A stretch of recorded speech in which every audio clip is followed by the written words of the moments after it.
आता हा तुमचं डोळ्यांचा दवाखाना किंवा डोळ्यांचं हॉस्पिटल हे एक अंग झालं. दुसरी कुठली बाजू त्याची? किंवा काउंटिंग फिंगर वगैरे असेल तरी सुद्धा त्याला आपण 100% ब्लाइंड म्हणतो. अच्छा. ही सरकारची डेफिनेशन आहे. गेली 10 वर्ष किंवा 9 वर्ष जी झाली या संस्थेमध्ये अत्यंत समाधानी आहे. म्हणजे हे काम करताना जो आनंद येतो तो फार महत्वाचा आहे. नमस्कार. ह्युमॅनिटी फर्स्ट या उपक्रमाच्या अंतर्गत आपले जगच्या माध्यमातून मी वसंत आपटे.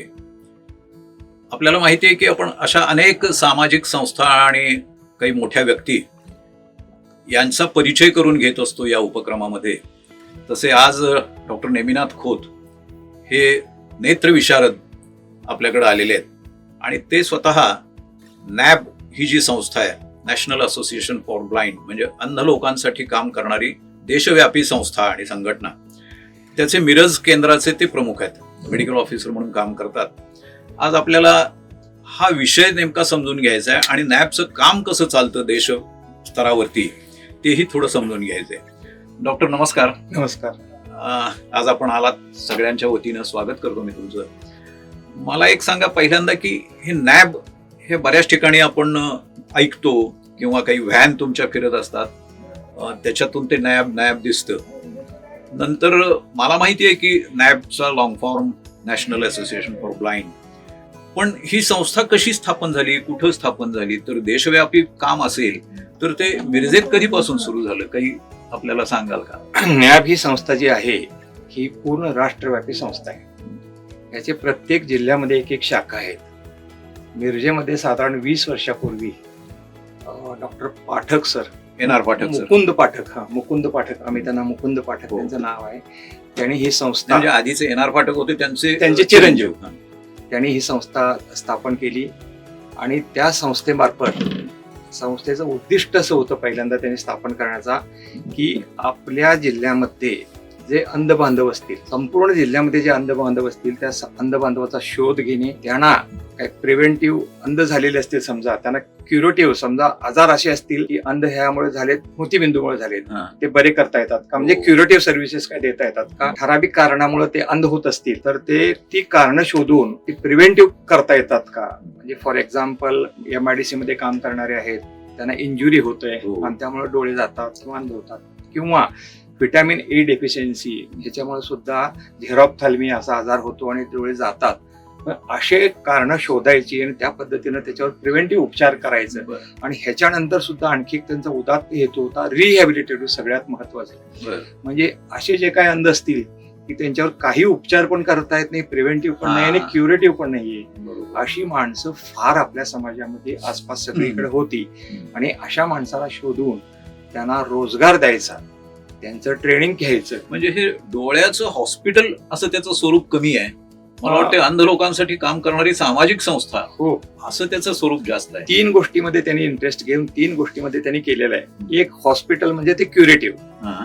त्याच्यामध्ये कसं अंध व्यक्ती जे मोतीबिंदून अंध असतील, म्हणजे आपण इतर ठिकाणी जे डोळ्यांची दवाखाने म्हणतो त्या स्वरूपात एक, किंवा काचबिंदू असेल किंवा पडद्याचे आजार असतील, अशी जी लोक आहेत आणि ह्याच्यामुळे अंध होतात. फॉर एक्झाम्पल आता समजा आता भारत हा मधुमेहाचा जगातला सगळ्यात मोठा अब निर्माण झालेला आहे.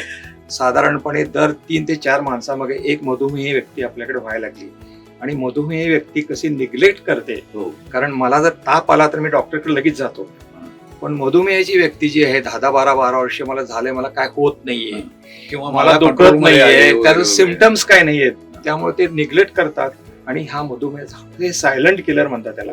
हळूहळू तो हार्टवरती परिणाम करतो, हळूहळू मेंदूवरती परिणाम करतो, हळूहळू डोळ्याच्या पडद्यावर परिणाम करतो. आणि हे सगळे इरिव्हर्सिबल डॅमेज असतात. परत त्याच्यापासून काहीही म्हणजे सुधारणा करू शकत नाही. म्हणून हे शोधणे आणि प्रतिबंध करणे आहे तिथं थांबू शकतो. फॉर एक्झाम्पल डायबेटिक रेटिनोपॅथी हा जो प्रकार आहे त्याच्यामुळे अंधत्व पूर्ण येतो. कितीतरी माणसं आहेत आपल्या समाजामध्ये की ज्यांना मधुमेह आहे, पण वेळेवर तपासणी न केल्यामुळे त्यांचा पडदा खराब झालेला आहे. म्हणजे मधुमेह हा आजारच मुख्यतः आधी व्हाईट कॉलर ज्याला आपण म्हणतो तसा आहे, आणि त्यांच्यामध्येही असं निग्लेक्ट करायची एक सवय लागल्यामुळं आपण जे म्हणतो की खेडोपाड्यातून गोरगरिबांच्या मध्ये दृष्टीहीनता येते, तसं नाही आहे. आता शहरी आणि नागरी लोकांच्या मध्येही ती यायला लागली. आणि ऍक्च्युली काय आहे, पूर्वी मला डॉक्टर भावटनकर मेडिकल कॉलेज शिकत असताना ते म्हणायचे diabetes is the king of disease and disease of the Kings.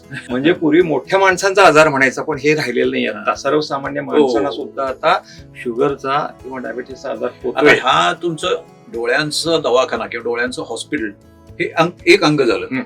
दुसरी कुठली बाजू त्याची? दुसरी बाजू, जी मुलं अशी अंध असतात म्हणजे परमनंट अंध असतात, ती आपल्या समाजामध्ये मुलं आहेत का? जन्मजात. घरोघरी जाऊन आमची जी संस्था आहे त्यातले सगळे व्हॉलंटियर्स जातात घरी आणि प्रत्येक घरात जातात. जन्मजात अंध कोण आहे का? त्यांना इरिव्हर्सिबल डॅमेज असलेली मुलं काय आहेत का? ज्यांना बिलकुल काय दिसत नाही. म्हणजे 100% ब्लाइंड कोणाला म्हणतो तर 70% आणि 70%च्या 80% पर्यंत ज्यांना दिसत नाही, फक्त क्लोज टू फिंगर फेस किंवा काउंटिंग फिंगर वगैरे असेल तरी सुद्धा त्याला आपण 100% ब्लाइंड म्हणतो. ही सरकारची डेफिनेशन आहे. अशी मुलं शोधून काढायची. मग असं समाजात कुठंतरी ती खितपत पडतात. बरोबर. साधारण मुलगा जर माझ्या घरात असेल त्याला वाढवायला किती त्रास मला होतो. बरोबर. पण अशी जर अंध व्यक्ती किंवा अपंग व्यक्ती जर घरात असेल तर आई वडिलांना कितपत त्रास होत असेल.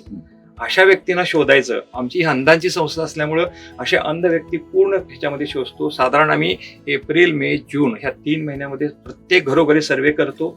अंध मुलांना परत तिथे घेऊन येतो आणि त्यांना स्वतःच्या पायावरती उभं राहण्यासाठी ही संस्था मदत करते. बरोबर. म्हणजे हे त्याचं दुसरं अंग. दुसरं आणि तिसरं अंग म्हणजे त्या अंध लोकांच्या, अंध मुलांसाठीची शाळा. हे तिसरं अंग. तिसरं. किती मुलं आहेत आता त्या शाळेमध्ये? साधारणपणे अशी 75 मुलं आम्ही शोधून काढलेली आहेत आणि त्यांना रेसिडेन्शियल देतो सेवा. एक नया पैसा फी घेत नाही त्यांच्याकडून. आणि ही संपूर्ण जी सेवा आहे ही गव्हर्नमेंटचा कुठलाही एड नाही. म्हणजे हे नॉन ग्रँटेबल अंधशाळा आहे थोडक्यामध्ये. मी तो पुढचा प्रश्न विचारणार होतो की सरकारची मदत काय? बिलकुल सरकारची कुठल्याही पद्धतीची मदत नाहीये. समाजामध्ये समाजासाठी काम करणारे, म्हणजे मला असं वाटते की अशी थोडी माणसं आहेत. ह्या जो रस्ता आहे, ज्या रस्त्यावर मी चालतो, हा माझ्या बापाचा रस्ता नाही. ज्या शाळेत मी प्राथमिक शिक्षण वगैरे घेतलं हे माझ्या बापाने बांधलेलं नाहीये. म्हणजे मी मोठा झालो ह्या समाजाच्या पैशावर उभा असलेल्या संस्थेतून, शाळेतून मी मोठा झालो, ह्या रस्त्यावरती चालतो, मी आता कमवतो, पण माझं आता आहे की समाजासाठी काहीतरी करावं. ही संपूर्ण हा जो प्रकल्प आहे हा सगळा लोकांच्या मदतीवर, लोकसहभागामध्ये चालतो. अशी जी आता मागाशी म्हणलं अशी लोक खूप आहेत आपल्या समाजामध्ये आणि नंबर लागलेत की 70 मुलांना, एकेका मुलांना ते दत्तक घेतात. साधारण एका वर्षाला एका मुलाला 20,000 रुपये खर्च येतो. अमेझिंग. तर अशी 75च्या 75 मुलांना दत्तक घेतात, ते 25,000 रुपये वर्षाला भरतात आणि असे नंबर लागले. राष्ट्रीय स्तरावरची म्हणतो आपण, त्या केंद्र स्तरावरून काही मदत येते? आता सध्या तर कुठल्याही पद्धतीची मदत मिळत नाहीये. सगळं आपल्या पायावर, तरी सुद्धा हे प्रचंड काम उभं आहे. प्रचंड काम आहे. आश्चर्य आहे. डिवोटेड. एक मला सांगायला अभिमान वाटतो, इथे जे काम करणारे ट्रस्टी आहेत, ट्रस्टी या नावामध्ये ट्रस्ट आहे, विश्वास आहे. आणि हे चॅरिटी म्हणतो का नाही आपण, अशा पद्धतीचे हे जे संस्थापक आणि त्याच्यामध्ये ट्रस्टीचे काम करणारे जे सभासद सगळे तसेच आहेत. संस्थेच्या मीटिंग मध्ये ज्यावेळी महिन्यात, आठवड्यातून एकदा येते, चहा पाण्याचा कार्यक्रम होतो, पाठक सरांसारखी माणसं आठवड्यातून 4 वेळा मी संस्थेत चहा पिलो म्हणून ते महिन्याला 2,000 रुपये काढून संस्थेचे परत भरतात, मी चहा पिलो. म्हणजे अशी माणसं आहेत. आणि अशा संस्थेमध्ये काम करायला आमच्यासारख्याना हुरूप येतो. आणि आपण कसे जॉईन झाला त्यामध्ये? साधारणपणे 2018 साली मी शासनामध्ये, अलीकडे, तेच की 9 वर्ष त्यापूर्वी शासनामध्ये मी वर्ग 1 असा शासकीय नेत्र शल्यचिकित्सक म्हणजे डोळ्याचा डॉक्टर म्हणून कार्यरत होतो. आणि रिटायर झाल्यानंतर मला ही संस्था पाठक सरांनी बोलवलं आणि सांगितली माहिती अशी. मी 1 मिनिटामध्ये आपण तयार झालो आणि रिटायरमेंटचं लाईफ जे असतं, घरात बसून कुठं जाण्यापेक्षा समाजासाठी थोडं बहुत फुल ना फुलाची पाकळी म्हणतो किंवा आपण म्हणू शासनाची नोकरी करून तुम्ही पुन्हा याचं म्हणजे 1% किंवा अर्धा टक्का जरी काम करायचं जरी मिळालं मला तर ते मी भाग्यवान समजतो. आणि मी गेली 10 वर्ष किंवा 9 वर्ष जी झाली या संस्थेमध्ये अत्यंत समाधानी आहे. म्हणजे हे काम करताना जो आनंद येतो तो फार महत्वाचा आहे. म्हणलं की तुम्ही आयुष्यभर शासनाची नोकरी करून सुद्धा या प्रकारचं तुम्ही काम करताय, हेही आश्चर्य आहे. त्याला काही बाहेरचं फंडिंग, परदेशी फंडिंग असं काही येतं? फंडिंग वगैरे काय नाहीये कुठलं. फक्त डोनेट जे करतात. आता फॉर एक्झाम्पल आता अंधशाळा जी आहे त्या शाळेत जे इक्विपमेंट्स लागतात, आमची ही जी अंधशाळा सर म्हणजे बुद्धिबळामध्ये महाराष्ट्रात 2 नंबरला आली. स्विमिंग मध्ये महाराष्ट्रात नागपूरला झालं, तिथं 3रा नंबर आला. वक्तृत्व स्पर्धेमध्ये महाराष्ट्रात 2 मुली 2 पहिला नंबर आल्या.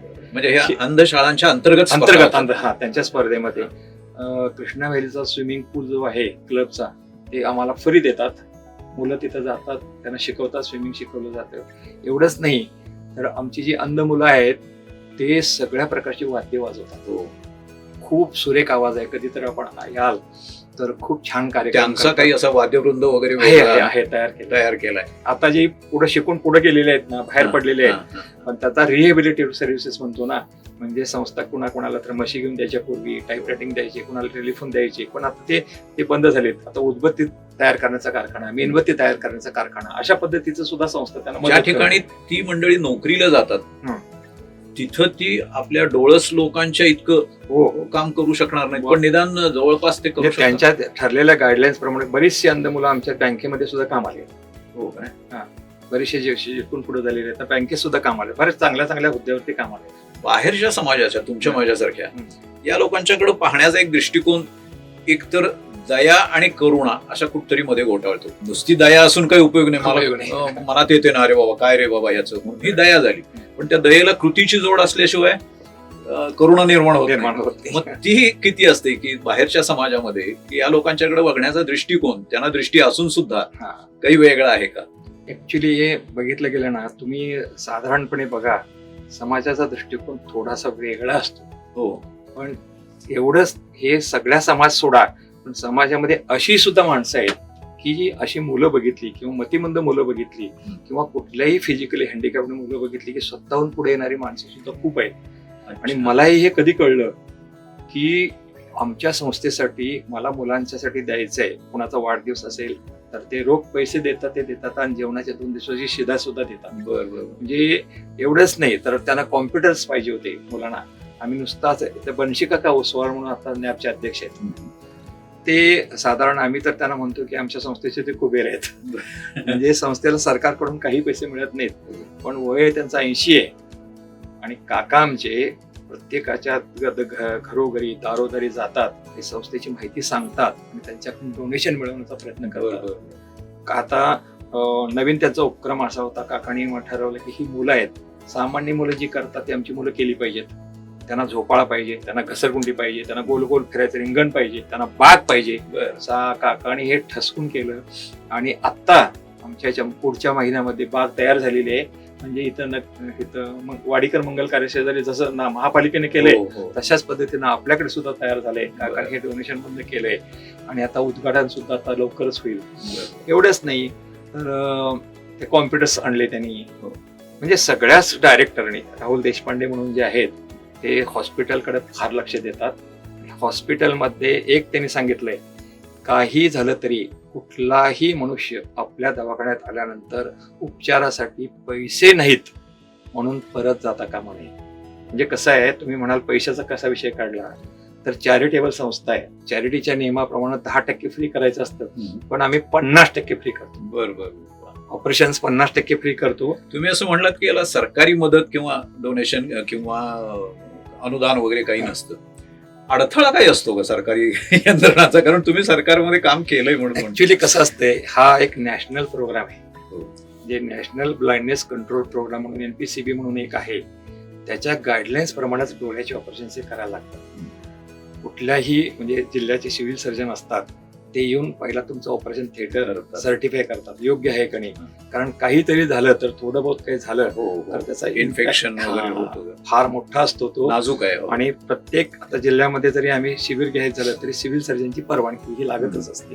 आम्ही असं काम घेतोय, मोफत करतोय. आता साधारणपणे तुम्ही बघाल की रोजचे 50 ते 60 ऑपरेशन आमच्या हॉस्पिटलमध्ये होतात. राहुल देशपांडे, किती डॉक्टर्स आहेत तिथं तुमच्या व्यतिरिक्त? साधारण एक 20 डॉक्टर येतात. राहुल देशपांडे आणि मनीष पटवर्धन म्हणून दोघं ते. म्हणजे तुम्ही 20 डॉक्टर्स, ही 75 मुलं आणि पेशंटची संख्या साधारण रोजची सरासरी 100 असते. ऑपरेशन होतात, निघून जातात, 50 साधारण परत आज 50 येतात. म्हणजे दररोज 100 पेशंट, 75 मुलांची राहण्याची आणि शिक्षणाची सोय, जेवण करण्यासाठी 20 डॉक्टर्स आणि इतर स्टाफ निदान 50 वर आहे. आणि हे जे आहे ना, कारखाना आहे, दवाखाना MIDC मधला डोळ्याचा कारखानाच म्हणतात त्याला. तर गंमत म्हणजे काय, साधारण 6 जिल्ह्यामध्ये आम्ही काम करतो.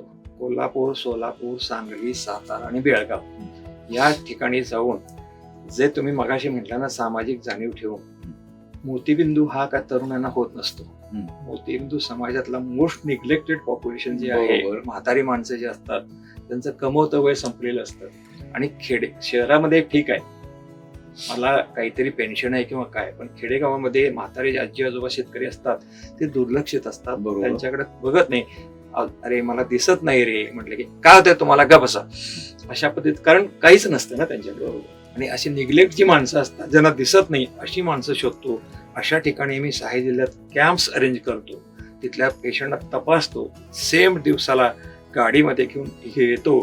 फुकट आणणे, फुकट ऑपरेशन करणे, लेन्स टाकून 3 वेळचं जेवण देणे, 1.5 महिन्याचं औषध त्यांना देणे, गॉगल देणे, आणि जिथून आणले त्या ठिकाणी त्यांना पोच करणे, ही संस्था हे सगळे करते. आणि ह्याच्यामध्ये मगाशी मी 2 नावं घेतली, जे राहुल देशपांडे आणि मनीष पटवर्धन म्हणून 2 असे व्यक्ती आहेत आमच्या संस्थेत. म्हणजे त्याला आम्ही पिलर्स म्हणू, किंवा ते त्याच्या पाठीशी खूप असतात. आणि कुठलाही हे 50% जे करतो, 500 साधारण 50% म्हणजे 500 सर्जरी फुकट करतो. आणि समजा पीएड जे करतो, सगळ्यांचा पगार चालला पाहिजे, जेवण चाललं पाहिजे, पेट्रोल चाललं पाहिजे, संस्था चालली पाहिजे, ह्यासाठी सुद्धा आम्ही जे करतो, फॅको म्हणून जे करतो, ते नेहमीच्या म्हणजे बाकीच्या कुणाचं नाव घ्यायचं नाही मला, बाकी जे सर्जन्स करतात त्याच्या 50% मध्ये आम्ही करतो फॅकोचे.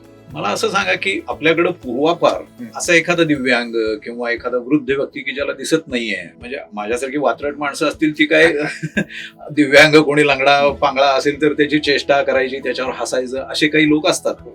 परंतु बाकीच्या कुटुंबांमध्ये अशी काही दिव्यांग माणसं होती, कोणाला पाय नाही किंवा कोणाला लुळा आहे किंवा अंध तर सरसकट, पण कुटुंबामध्ये अशी एखादी व्यक्ती खपून जात होती.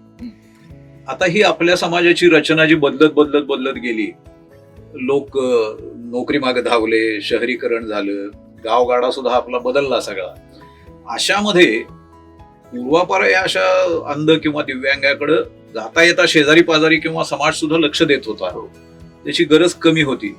आता ह्याची गरज वाढली असं वाटतंय का तुम्हाला? ते दिवस काही बदलल्यामुळं, म्हणजे वृद्धांच्यासाठी संस्था पाहिजे, मतिमंदांसाठी संस्थाच पाहिजे. त्या काळामध्ये कुटुंबामध्ये असा एखादा माणूस खपून जात होता, तो आता नाही खपणार.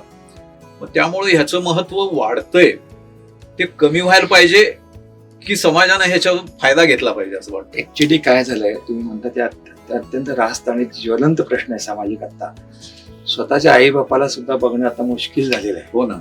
घरामध्ये. आणि प्रत्येक मुलगा किंवा घरात आपल्या येणारी सून पहिल्यांदा विचारते, आई बाबा कुठं राहणार? बरोबर. मला नोकरी पाहिजे, मला पुण्यात राहणार पाहिजे, मला फ्लॅट पाहिजे, त्याची गाडी आहे का? मग आई बाप कुठे जाणार? बरं, आई बापच नको असलेली मुलं जर अशी व्हायला लागली, आणि म्हणजे स्पष्ट शब्दामध्ये आता मुली नकारू लागले. चांगलं स्थळ आहे, शेतकरी मी आहे. नाही, फक्त मुलींचा हा प्रश्न नाही, मी काय म्हणतोय की समाज सुद्धा ते सांभाळून घेत होता. कारण काय होते माहितीये काय, एकंदर कौटुंबिक पद्धती जी होती ना, ती पूर्ण विस्कळीत झाली. मी माझ्या घरात माझे आजोबा, माझे काका, सगळ्यांच्या बरोबर मी 20 जणांच्या कुटुंबामध्ये 3 खोल्यामध्ये राहत होतो. आता खोल्या 3, माणसं 20, आता खोल्या 20 आणि माणसं 3. पण त्याच्यामध्ये एकमेकाच्याकडे जाणं, एकमेकाशी बोलणं, आई वडिलांशी बोलणं, ही संपूर्णपणे विस्कळीत झाली. त्यामुळे ह्या अशा ज्या संस्था आहेत तुमच्या, नॅब सारखी असेल किंवा काही वृद्धाश्रम असतील, याची गरज वाढतीये. ह्यालाही थोड्या परंपरांचा किंवा संस्कारांचा भाग असतो का, आहे का? आता संस्कार हा जो शब्द आहे तो जरा अवघड झालाय. आणि तुम्ही लक्षात घेतलं तर तुमच्याही लक्षात येईल, कारण साधारणपणे बघायला गेलं ना, हे घरातूनच व्हायला लागतात, आई वडिलांच्या पासूनच व्हायला लागतात.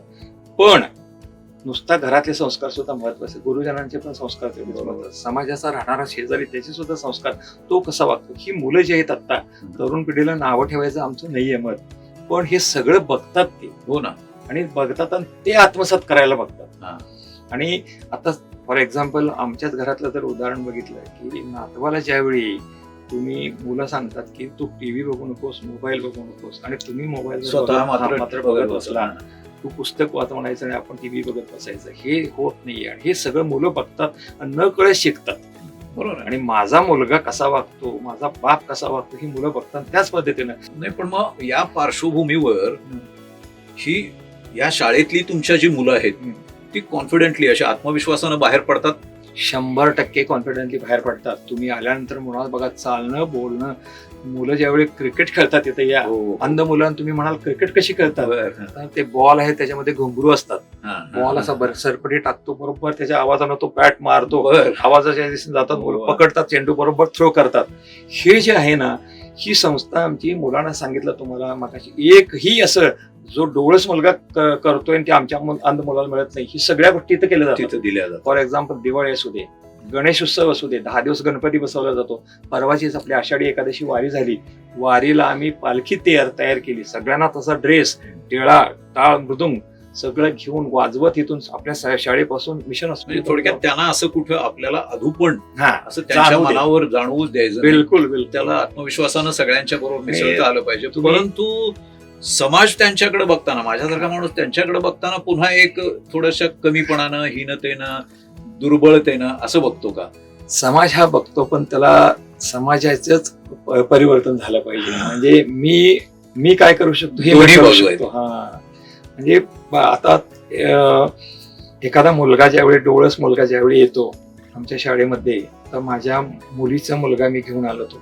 15 ऑगस्टला सुट्टी होती म्हणून झेंडावंदनचा ते कार्यक्रम एवढा छान झाला आणि ते सगळी मुलं एवढी छान गाणी म्हणत होती, राष्ट्रगीत म्हणत होते, झेंडा फडकवत होते, इतक्या आनंदानं बागडत होते. पण हा मुलगा त्यांच्या जवळ गेल्यानंतर त्यांचे डोळे असे खोवणी गेले, बघितल्यानंतर घाबरला. म्हणजे समाजाचं जे आहे ना बघण्याचा दृष्टिकोन, तुम्ही म्हणताना लहान मुलांच्या पासून मोठ्या माणसापर्यंत एक वेगळ्याच वेगळा दृष्टिकोनातून येतो. बघितला जातो. खूप उत्कृष्ट माहिती दिली तुम्ही. फार नवीन म्हणजे म्हणूया आपण की आम्हाला ज्यांना डोळस लोकांना वेगळी दृष्टी आली या संस्थेकडे आणि या प्रश्नाकडे बघण्याची, ही दृष्टी तुम्ही आज सगळ्यांना दिलीत, त्याबद्दल तुम्ही त्यासाठी वेळ काढलात. मनापासून आभार. असेच अध्यापन नाही येत. धन्यवाद.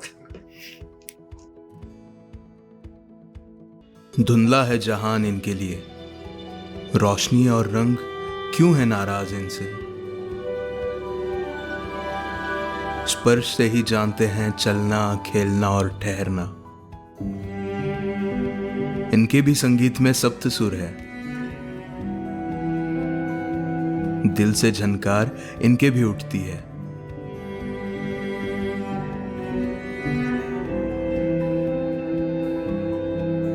हजारों मुश्किलें हैं मगर आहिस्ता रोशनी की तरफ बढ़ना चाहते हैं।